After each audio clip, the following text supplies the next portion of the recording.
জনগণের গর্জন, বিরোধীদের বিসর্জন, ক্যানিং পূর্বের গর্জন, বিরোধীদের বিসর্জন, মমতা ব্যানার্জির গর্জন।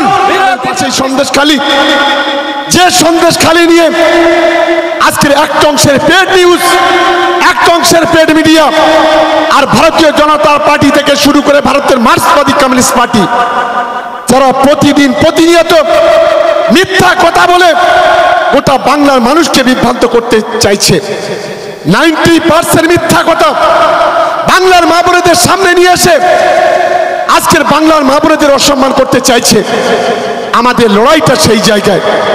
আমি তাই সকলকে অনুরোধ করতে চাই, আমরা যারা তৃণমূল কংগ্রেসের কর্মী, বিশেষ করে ক্যানিং পূর্ব বিধানসভা এলাকায় এবং ভাওর এলাকায় আমরা যারা আছি, সাম্প্রদায়িকতার আরেকটা দালালের নাম হচ্ছে আইএসএফ, যারা পিছনের দরজা দিয়ে বিজেপিকে আজকের বাংলাতে ঢোকাতে চাইছে।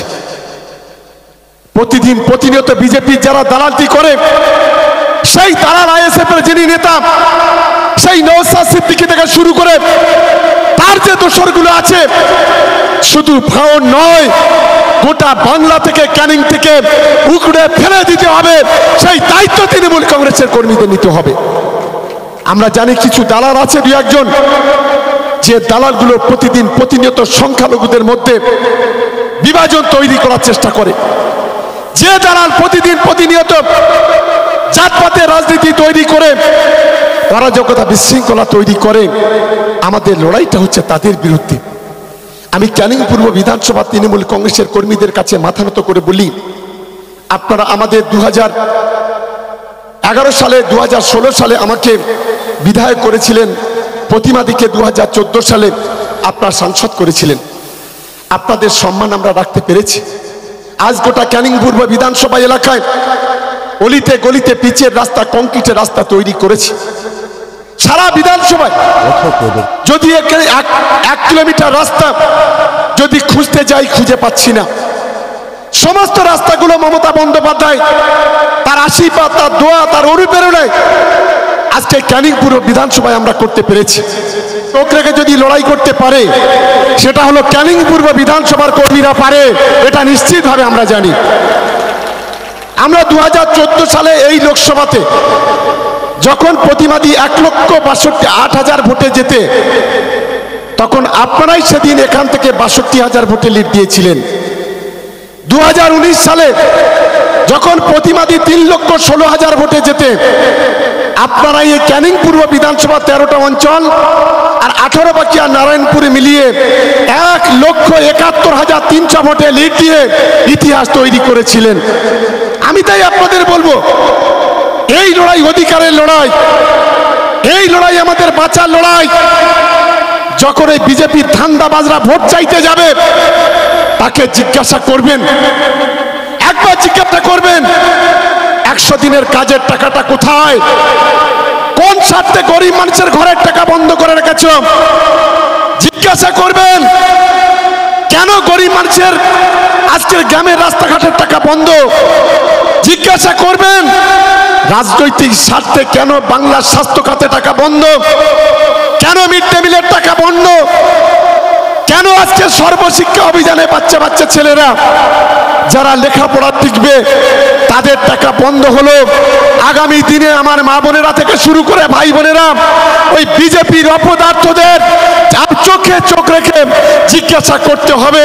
তবেই আমরা মনে করব তৃণমূল কংগ্রেসের কর্মীরা এই ক্যানিং পূর্ব সভা থেকে সর্বশক্তি দিয়ে কাজ করছে। কি পারা যাবে তো ভাইরা? সেই লড়াইটা আমাদের করতে হবে। আমরা যারা এখানে আছি, আমরা অনেকেই জানি সংস্কারমূলক আন্দোলনের একটা সময় বিচারক, আমরা গিয়ে বিচারকের কাছে হাত জোড় করে হুজুর হুজুর করতাম, হুজুর আমাকে বাঁচান, এই কেস থেকে রেহাই দিন। আজকের কি দেখছি বাংলাতে? এক বিচারক, একটা অসভ্য বর্বর, সেই বিচারক আমরা লক্ষ্য করছি এখন সে বিজেপি নেতাদের পায়ে পড়ে বলছে আমাকে বাঁচাও, আমাকে বাঁচাও। কোন জামানা এসে গেল আজকে? আমাদের লজ্জা লাগে, ঘৃণা লাগে। বিচার ব্যবস্থা হলো ভারতবর্ষের চতুর্থ স্তম্ভ। যে বিচার ব্যবস্থাকে আমরা শ্রদ্ধা করি, সম্মান করি, আজকে সেই বিচার ব্যবস্থাকে আজ কলুষিত করছে অভিজিৎ গঙ্গোপাধ্যায়ের মতো একটা লোক। সে আবার কি বলছে, আমি চন্দ্রবড়া হতে পারি, আমি চন্দ্রবড়া বিষধর সাপ। আমি বলছি এটা হাইকোর্টের চেয়ার নয়, এটা জনগণের চেয়ার। ওই বিষধর সাপকে কিভাবে জব্দ করতে হয় সেটা বাংলার মানুষ জানে, আর তমলুকের মানুষ সেটা আগামী দিনে দেখিয়ে দেবে। আমি সকলকে বলবো, বাংলার অধিকারের লড়াই, বাংলার বাঁচার লড়াই, আগামী দিনে আমাদের এই সম্প্রদায় সম্প্রীতিকে রক্ষা করার লড়াই, সিএর বিরুদ্ধে আমাদের লড়াই। আমরা এখানে যারা আছে বুকে হাত তুলে বলুন তো, আমরা সিএর বিরোধিতা করতে পারবো তো? জোরে বলতে হবে, পারবো? আমরা নতুন করে সার্টিফিকেট চাই না। আজকে যারা পূর্ববঙ্গ থেকে এখানে এসেছেন, আজ তারা তাদের ছেলেমেয়েরা কেউ আইএস, আইপিএস, ডব্লিউবিসিএস, কেউ শিক্ষক, কেউ সরকারি কর্মচারী, তাদের আধার কার্ড আছে, তাদের ভোটার আইডেন্টি কার্ড আছে, তাদের জমি দলিল আছে, তাদের ড্রাইভিং লাইসেন্স আছে। আজ আমরা অবাক হয়ে যাচ্ছি, ভারতীয় জনতা পার্টির স্বাধীনতার ৭৫ বছর পরে আজকে সার্টিফিকেট দেওয়ার কথা বলছে। এর চাইতে লজ্জার কিছু হতে পারে না।